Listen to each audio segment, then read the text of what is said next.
20 urte beteko dira aurten emakumeek Danborradako plaza berriko ekitaldi ofizialean parte hartu zuten lehen San Sebastian egunetik.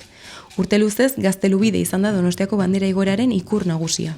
Protagonismo horrek ordea, are handiagoa egiten zuen aldaketaren pisua. Izan ere, emakumeek ez zuten inoiz parte hartu elkartean, ez danbor jotzaile, ez kantinera, ez da banderadun lanetan ere. 2004aren amaieran eta 2005ean, emakumeek upela jotzeko proposamenak eztabaida sakona ireki zuen Danborradako batzordean.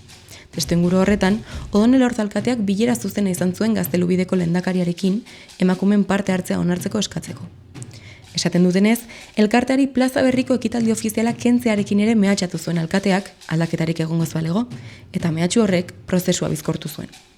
Azkenean, 2006ko San Sebastian egunean, Union Artesanak 12 emakumeri upela jotzeko aukera eman zien bandera jaitsieran, nahiz eta horrek barne gatazkak sortu eta kide batzuk Danborrada uztera eraman. Urte berean, Gaztelubidek, Boskotarrak eta Lagunartea Danborradek ere emakumeak onartu zituzten, Donostiako Danborradan mugarri historikoa ezarriz. Gehiago jakin nahi baduzu, egin atzera begira.